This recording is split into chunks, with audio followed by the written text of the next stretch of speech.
buat untuk memberikan dukungan semangat moral buat adik kita yang sedang dirawat saat ini di ruangan khusus COVID Rumah Sakit Yulinen Awai Tapatuan.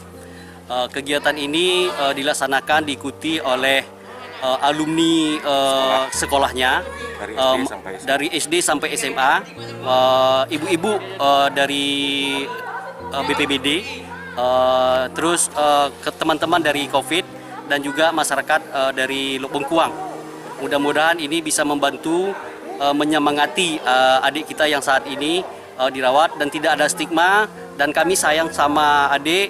Mudah-mudahan tidak ada lagi yang menstigma adik, dan adik semangat, cepat sembuh. Teman-teman semua rindu adik, keluarga rindu adik.